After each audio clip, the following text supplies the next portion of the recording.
Donc, commentaire rapide pour, à la demande de Mathis. Pour l'exercice 37.1, donc on s'intéresse à une matrice A qui est moins 5, moins 3, 0, 10, 6, 0, moins 2, moins 1, moins 1. Donc la première question, déterminer donc cette matrice, ça sera la matrice représentative dans la base canonique de R3 de F. Donc déterminer le noyau et la base. Alors, pour ce faire, le plus simple, c'est de déterminer ce que vaut AX pour X quelconque. Donc je vais prendre A fois X, Y, Z. Et on voit que ceci donne le vecteur moins 5x moins 3y 10x plus 6y et puis moins 2x moins y moins z. D'accord. Et donc, on est dans le noyau, si et seulement si ceci vaut 0, ce qui équivaut donc aux trois équations, moins 5x plus moins 3y, pardon, égale 0. Évidemment, la seconde équation, on se rend assez vite compte que c'est la même que la première, ce qu'on obtiendrait sur un pivot de Gauss. Moins 2x moins y moins z égale 0. Donc je vois que j'ai 1 degré de liberté en plus, donc je vais un peu vite. J'espère que ça vous conviendra. Donc je passe le z qui sera notre degré de liberté de l'autre côté, et puis j'obtiens un système de deux équations, deux inconnues à résoudre. Alors pour le résoudre, je vais prendre en fait la dernière équation en premier, en disant qu'elle s'écrit y plus 2x égale moins z, et puis une fois que j'ai écrit ça, je vais l'additionner 3 fois cette ligne-là à donc 3 fois cette ligne-ci à cette ligne-là. D'accord, ce qui me vire le terme en x. Donc ici j'ai un 2 fois 3, 1, terme en y, pardon, donc j'ai un x qui va apparaître, égale moins 3z. D'accord. Donc ceci me donne x égale moins 3z, et puis de l'autre côté, y est donc égal à 6z moins 1, donc 5z. Ce qui fait que j'obtiens pour le noyau de f l'ensemble des vecteurs xy dont la représentation matricielle est celle-ci, donc qui vont s'écrire sous cette forme-là. Donc l'ensemble des vecteurs qui s'écrivent sous la forme, alors si j'écris, question d'habitude, sous la forme d'un paramètre lambda, donc z égale lambda, puisque c'est z le paramètre, moins 5 lambda, lambda, lambda, pour lambda dans R. Voilà. Et je vois que c'est l'espace vectoriel engendré par le vecteur moins 3, 5. Alors, pour réduire un peu la peine et les calculs, j'aurais pu commencer par déterminer le rang de f, le rang de A, pardon, puisque maintenant on a le pivot de Gauss, donc je vous invite à le faire, et avec ce pivot, vous obtenez que le rang de A vaut 2, ce qui fait qu'on sait directement que la dimension du noyau de f vaut 1 et la dimension de l'image vaudra 2. Alors quand on sait que la dimension de l'image vaut 2, ça veut dire qu'il suffit de trouver deux vecteurs dans l'image pour les avoir.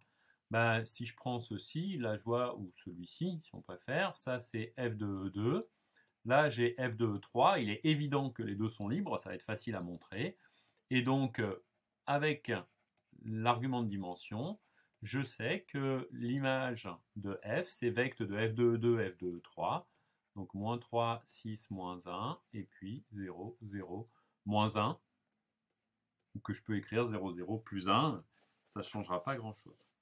D'accord. Donc voilà une manière assez simple de l'obtenir. Maintenant, je peux trouver une manière un petit peu plus sophistiquée. Alors pour ce faire, je reprends les équations que je viens d'effacer et que j'aurais peut-être pas dû effacer. Donc je vous rappelle que à x, on a trouvé que c'était moins 5x moins 3y, donc on va dire x1 moins x2, 10x1, donc moins plus 6x2, et puis moins 2x1 moins x2 moins x3. Eh bien, je vais résoudre l'équation y égale ceci, ce qui reviendra à dire que ce coefficient-là, c'est x, celui-là, c'est y, celui-là, c'est z. Bien sûr, c'est une équation matricielle à chaque fois. Et lorsque je vais résoudre ceci en x1, x2, x3, un pivot, bah, je vois dès le début, quand je fais première ligne moins la deuxième, que je vais obtenir en fait une équation qui sera la condition de compatibilité 2x plus y égale 0. Donc en fait, ceci est une condition de compatibilité, c'est l'équation d'un hyperplan, donc je sais que le rang étant égal à 2, l'image de f, c'est le plan d'équation x plus 2y.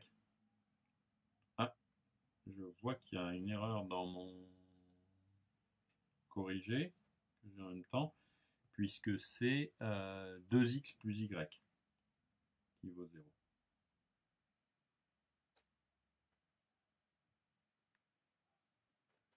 Oui, puisqu'on a y qui vaut 2, moins 2x. Donc il y a une erreur dans mon corrigé à modifier. On va le faire.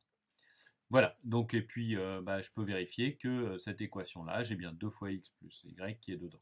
Ce qui me donne aussi une façon plus simple d'avoir, lorsque je vais trouver tous les vecteurs qui vérifient ça, ça veut dire que y est de la forme 2x, donc j'ai x moins 2x z, ce qui s'écrit bien x suivant le vecteur 1, moins 2, 0, et non pas moins 2, 1, 0, plus z, 0, 0, 1. D'où l'espace vectoriel engendré aussi par ces deux vecteurs. Question suivante. On se donne une base, donc j'ai f1 qui est le vecteur 1, moins 2, 0. Alors je vais écrire directement la matrice de passage, donc qui est pour le moment, qui n'est pas une matrice de passage, qui est simplement la matrice dans la base canonique de R3 de la famille F1, F2, F3, qui est donc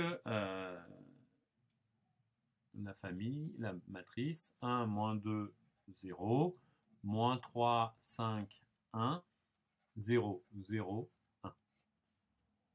On a le résultat, comme vu ensuite, que cette matrice est inversible si et seulement si la famille est une base. Et dans ce cas-là, on aura la matrice de l'identité de E, de la base F1, F2, F3, dans la base canonique, c'est-à-dire la matrice de passage de CAN3 à la base F1, F2, F3, quand on aura démontré que c'est une base. D'accord ? Avec toujours ce petit côté à rebours.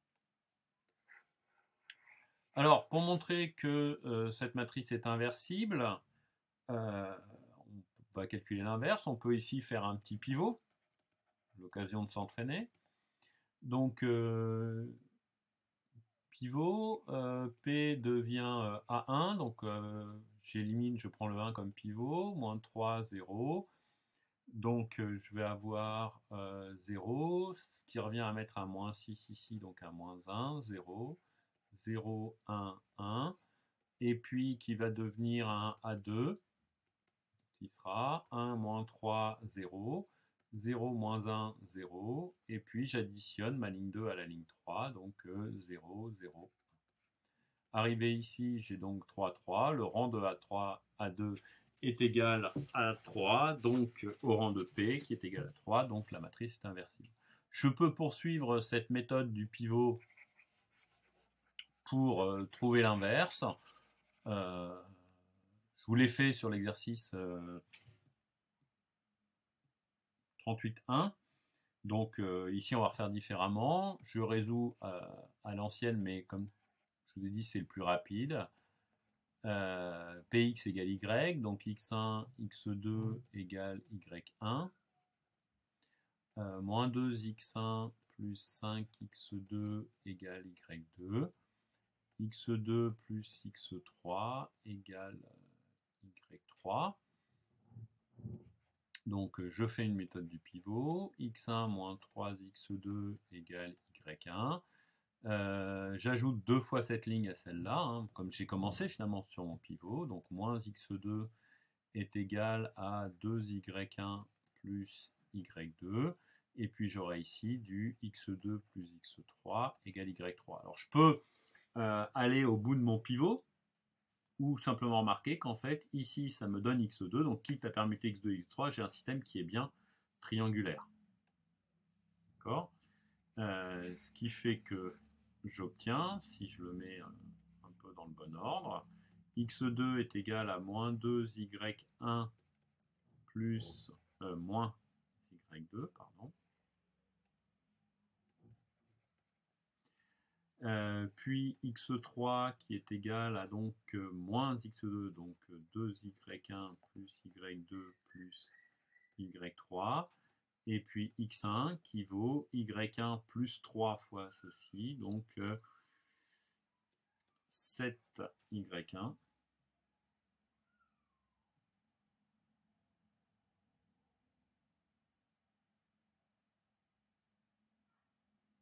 ah non, il y a une faute de calcul. Donc moins 3, donc c'est dans l'autre sens, pardon. Donc plus 3, donc plus 6, donc plus 6, donc moins 5 y1, et puis donc moins 3 y2. De ceci, on en déduit un candidat pour P-1. Donc si je veux être rigoureux, je ne l'appelle pas encore P-1. Soyons un petit peu rigoureux, je vais l'appeler B. Qui est donc moins 5, moins 3, 0, moins 2, moins 1, 0, 2, 1, 1. Je vérifie que B fois P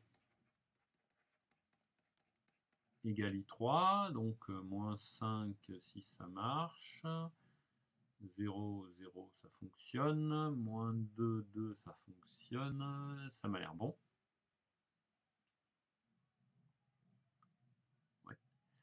Ouais. Donc ceci m'assure que en fait B est bien égal à P-1. Donc la question suivante qui est de calculer P-1, enfin A', donc pardon, D. Alors D, j'ai fait un calcul matriciel, d'accord, dans le corrigé. Donc dans le corrigé, je vous laisse le regarder. J'ai calculé à la main le produit matriciel pour voir qu'on a f de f1 qui vaut f1, puis f de f2 qui vaut le vecteur nul, de toute façon je suis dans le noyau, et f de f3 qui vaut moins f3. Alors, à partir de cette matrice-là, bon, je fais moins 1, je le retrouverai si j'ai besoin, on peut choisir d'écrire la matrice représentative dans la base F1, F2, F3 de F. Écrire cette matrice-là, c'est, je vous le rappelle, écrire F de F1, F de F2, F de F3 dans la base F1, F2, F3. Et donc f de f1 est égal à 1, c'est-à-dire une fois f1 plus 0 f2 plus 0 f3, donc 1, 0, 0. f de f2, c'est le vecteur nul, 0 f1 plus 0 f2 plus 0 f3, 0, 0, moins 1. Donc voilà la matrice D comme diagonale, qui est bien diagonale parce qu'elle s'écrit très simplement dans cette base-là.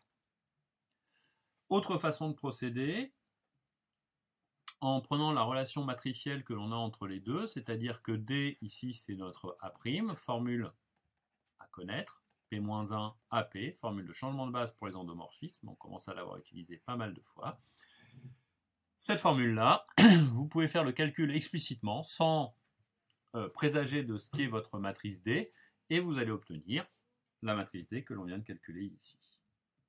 Donc derrière, il ne reste plus qu'à calculer A puissance n. Le seul lien à percevoir, je vais le réécrire, mais j'espère que vous l'avez compris. Donc on a A qui est égal à P d P-1, c'est-à-dire P d pardon, P-1, d'accord? Ceci qui s'obtient avec A' égale P-1, AP, vous multipliez de part et d'autre, ou alors on dit qu'on fait les changements de base dans l'autre sens. Et lorsqu'on va calculer la puissance n, une première méthode, vous calculez au carré, D, P-1, P, D, P-1. Et par associativité, attention, pas de commutativité, on obtient un P D carré P-1 et puis vous continuez. D'accord? Récurrence immédiate. On pourra remplacer ceci par un n. Ou alors, on va dire que A puissance n, c'est la matrice représentative dans la base canonique de f, le tout à la puissance n, et par les propriétés du produit de matrice, c'est la matrice dans la base canonique de f puissance n.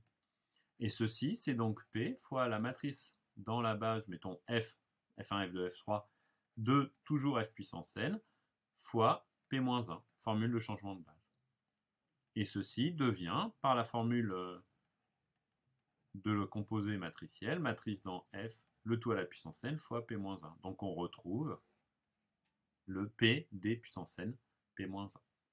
Donc vous calculez d à la puissance n, qui se calcule très facilement, c'est l'intérêt des matrices diagonales, et vous en déduisez le résultat au départ. Voilà, en espérant que ça vous a aidé, notamment Mathis.